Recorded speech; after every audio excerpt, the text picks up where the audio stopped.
Hey friends, and welcome back to another episode of Thriving Thoughts. I'm your host, Dr. Sherri. I usually ask this at the end of the episode, but I know some of you are like, I'm out of here as soon as the last phrases are uttered. So I'm going to ask you now, for those of you who are Apple Podcasts users, will you please do me the honor of doing one of two things? Either going to Thriving Thoughts with Dr. Sherri on your Apple app, scrolling down to the bottom and clicking 5 stars. It's as simple as that. Or write a 1 or 2 sentence review about why you listen to the show. That will help us get in front of even more people. It will honestly up the show in the rankings, not for my benefit, but so that these conversations, these candid conversations about thriving alone that I'm having with my guests will reach somebody where they need to be reached, when they need to be reached. So thanks in advance for doing that. Also, remember, you can be a part of my Thriving Thoughts texting community. All you need to do is text the word THRIVE to 540-369-2139. The links are in the show notes. Today, my friends, I want to talk to you. Are you a rescuer? Do you know somebody who's a rescuer? Now, you know what I mean by rescuing, right? Like we see something going on with somebody and we want to dive in and rescue. We want to fix the problem. We have the solution, and here we are to save the day, right? Well, maybe you don't, put your cape on and run out the door or change clothes in a phone booth. Rescuing comes in very, very simple ways. And the reason we're talking about it today is that sometimes rescuing is uninvited and not beneficial for you. You might be thinking, but rescuing is a good thing. Being a hero is a valiant thing. It's good to stand up for people. It's good to defend others. It's good to have their back, right? Well, yes and no. Here's the truth I want you to remember. When we are quick to teach or trust and slow to rescue, others can rise and thrive. That's right. When we are quick to teach and not to rescue, quick to teach, slow to rescue, others have the opportunity to rise and thrive. And so do you. We're going to talk about both of those things. But first, why do we rescue? If you're a rescuer, if you identify yourself as that, somebody who tends to want to rescue, why do we do that? Well, consciously, we see a need. Consciously, we see an obstacle.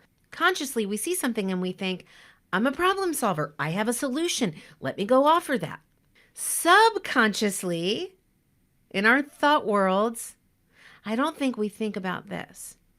This is a noble gesture. This is kind of me to rescue. It's kind of me to fly in with a solution. Most of us don't think of our actions like that, consciously at least. The other thing we think without thinking it, so we rescue without thinking, we think that the person we are rescuing needs our rescue. Think about that. Is there somebody in your life, maybe an adult child, a child themselves? I actually have a short story I'm going to share here with you quickly. A friend. Who in your life do you tend to rescue? A stranger even? Keep that person in mind as we continue to understand why we rescue and why it's potentially harmful to us and to others. So my niece, who is now 13 years old, when she was probably 2, I guess, she was diagnosed since birth with Down syndrome. And that comes with a lot of developmental delays, including muscle tone and strength. So she was army crawling around this time. Maybe she was about 2 years old. My brother and sister-in-law will have to correct me on this. And I was babysitting her. And she was in the living room drinking her bottle, kind of laying on the floor, drinking her bottle.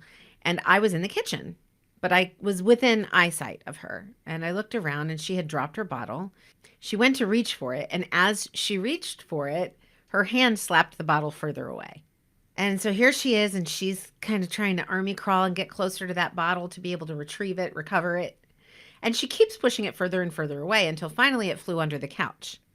And I could hear her grunting in frustration and starting to get upset, but she didn't give up. And I didn't dive in to rescue her. You see, what we do is we see somebody struggling, and because it makes us uncomfortable, it makes us maybe feel guilty, makes us think of one of those shoulds. We should do something. That's why we take action. Rarely is it solely for the purpose of offering help. There's a psychological element at play here of needing to be needed. We're going to get into that in just a second. But before we do, let's answer the question of what rescuing or not rescuing communicates. You see, when we dive into rescue, when someone hasn't asked for it, so this is unbeckoned rescue, we do communicate several things to the person that we are rescuing. We are communicating that you can't do it alone and you are frail. You are incapable of handling the situation yourself. And now we live in a culture in which we have defined others as delicate, too delicate to handle something. And that's just not the school of thought that I belong to. I believe that you are 100% capable of making any decision that you want to make, and you're 100% capable of handling the consequences, good or bad, of those choices. I don't believe that you're in need of rescue. I believe all of us are in need of spiritual rescue, but that is not what we're talking about here. When we don't rescue, like when I was in the kitchen kind of cringing, like, oh, I hope she can get that bottle, and kind of feeling bad that I wasn't going in to rescue her. And I'm sure I would have at some point, but she reached the bottle on her own without me. She did it. So guess what? Because I didn't rescue, she got a sense of accomplishment. She got this motivation, this dopamine burst in her brain that says, I can do it. That means I can do it again. Had I gone into rescue, she wouldn't have had that opportunity. I wouldn't have given her the opportunity to rise and thrive. You see how that works? When we're quick to teach or quick to trust that somebody has this, then they can rise and thrive because we've chosen to resist our urge to rescue. Now, there's an important distinction here. Help, rescue, yes, if someone asks us for it, yes, let's go do that. But did you know that you don't have to volunteer for every problem you see? You don't have to be the rescuer for every person in your life. You don't have to be the savior for every problem that you see. In fact, it will leave you feeling depleted. It will leave you feeling unappreciated. It will leave you feeling ungrateful. And every time you rescue, you communicate to the other person that they're not capable and they just can't do it alone. They're weak, they're delicate, they can't handle it. Friends, let's change the message. Let's instead be quick to teach. Teach that you are capable of making decisions. You're capable of making great decisions. Here, let's give one another the tools with the gifts that we have. Let's share, let's teach those tools. Let's not rescue so that we coddle.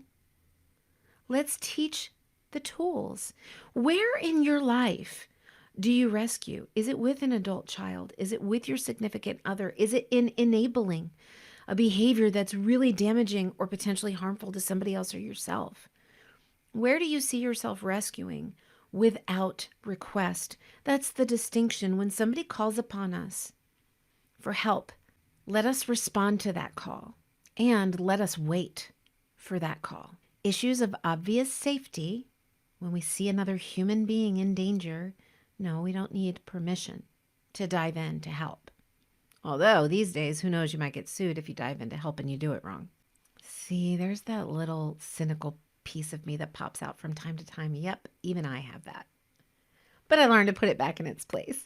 We rescue habitually, if you're a rescuer, because the truth is you need to be needed.